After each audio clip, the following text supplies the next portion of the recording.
Assalamualaikum warahmatullahi wabarakatuh. Selamat pagi anak-anakku. Alhamdulillah kita bertemu lagi pada kesempatan pagi hari ini. Semangat dan tetap sehat. Bismillah ya. Oke, baik anak-anakku semuanya. Sebelum kita mulai pembelajaran pagi hari ini, mari kita awali dengan membaca basmalah bersama-sama. Bismillahirrahmanirrahim. Ya, baik, melanjutkan materi yang kemarin ya. Pada pertemuan kali ini kita akan membahas mengenai metagenesis tumbuhan lumut dan paku. Ya, apa itu metagenesis? Apa itu tumbuhan lumut dan tumbuhan paku? Mari kita bahas pada pertemuan ini.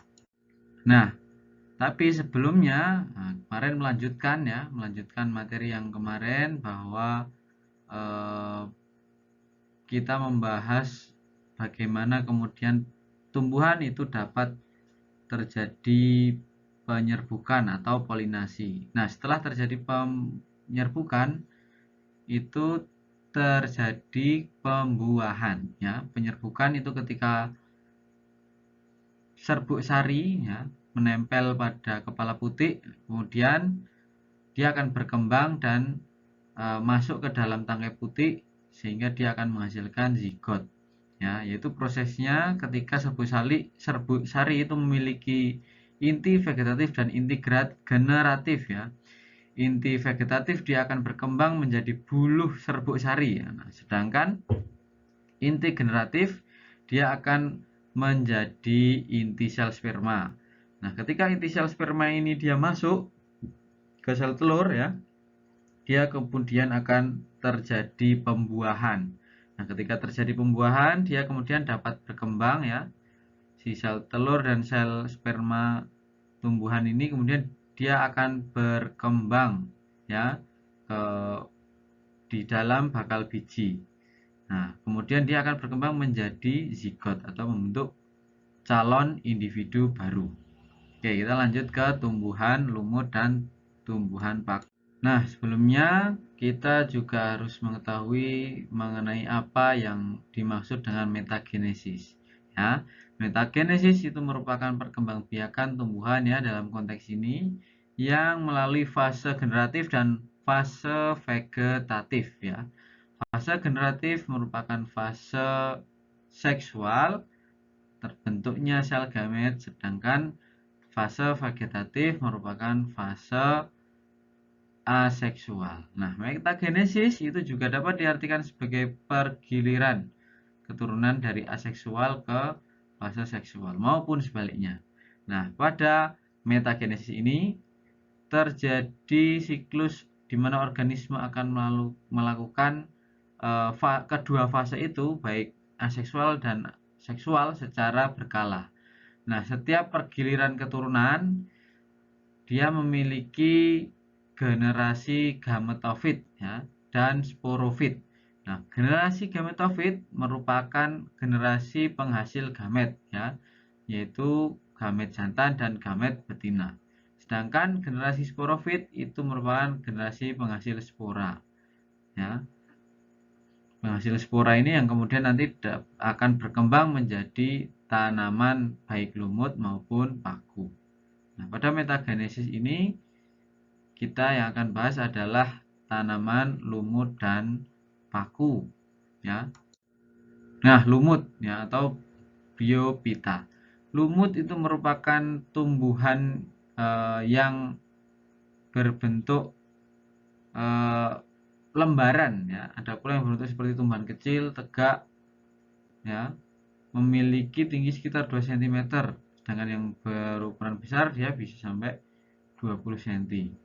Ya, dia memiliki akar semu atau disebut dengan rhizoid ya.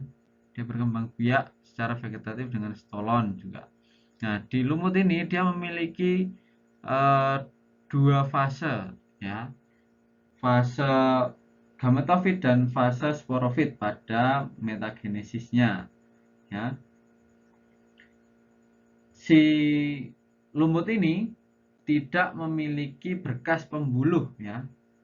Lumut tidak memiliki berkas pembuluh atau disebut juga sebagai tanaman talus. Ya, tidak memiliki pembuluh silem maupun floem. Nah, Jadi jaringan berkas pengikutnya itu berupa empulur ya. Nah, ini metagenesis pada tumbuhan lumut ya. Nah, lumut itu memiliki dua fase ya, fase perkembangbiakannya yaitu secara gametofit dan sporofit ya. Jadi ketika fase gametofit ya, dia itu menghasilkan archegonium dan antheridium ya dari sel yang dihaploid, sel yang haploid ya. Jadi dari spora dia akan berkembang menjadi protonema atau lumut muda. Nah, pada fase gametofitnya ini si lumut akan lebih dominan. Lumut akan dominan pada fase gametofitnya. Nah, archegonium ini menjadi sel telur, sedangkan antheridium ini menjadi sel sperma. Ya, kemudian mereka akan berfusi, bertemu menjadi zigot. Ya, zigot yang sifatnya 2N atau diploid. Nah, setelah zigot berkembang, dia akan mengalami fase sporofit ya, fase sporofit atau sporogonium. Kemudian dia membentuk sporangium dan menghasilkan spora. Nah, pembentukan sporangium hingga terjadinya spora yang merupakan pembelahan secara meiosis. Nah, yang selanjutnya adalah tumbuhan paku atau Pterodobita ya. Tumbuhan paku itu hampir sama dengan tumbuhan lumut fase metagenesisnya. Tapi yang membedakan adalah bahwa paku itu merupakan tumbuhan yang sudah memiliki akar ya, sudah memiliki akar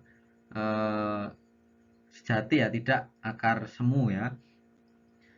Dia sudah memiliki pembuluh ya, disebut juga sebagai ya pembuluh sederhana, dia juga disebut sebagai tanaman kormus. Dia memiliki fase gametofit dan fase sporofit. Nah, pada bagian belakang tumbuhan paku, daun tumbuhan paku itu kalian bisa jumpai kumpulan spora atau disebut dengan sporangium atau kantung spora atau sporus ya, kumpulan spora, sorus. Nah, si sorus ini kemudian dia akan ketika dia jatuh dia akan berkecambah menghasilkan tanaman paku baru. Nah, spora itu akan berkembang membelah secara mitosis menghasilkan protalium. Yang membedakan dengan tumbuhan lumut adalah ketika dia berkecambah menghasilkan protonema ya, lumut.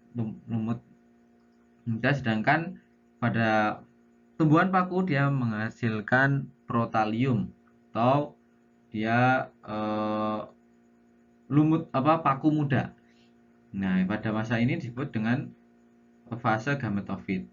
Nah, dia juga akan menghasilkan dua sel gamet, antheridium sebagai kemudian berkembang menjadi sperma, archegonium berkembang menjadi ovum. Nah, kemudian ketika dia terjadi fertilisasi, ya, dia akan menghasilkan zigot, ya, kemudian dia berkembang secara sporofit, menghasilkan sporofil dan kantung spora atau sporangium, ya. Jadi itu. Nah, ini yang membedakan metagenesis lumut dan metagenesis pada paku. Yang pertama adalah pada fase gametofit itu lumut lebih dominan atau lebih lama daripada paku, sedangkan paku fase sporofitnya yang lebih lama.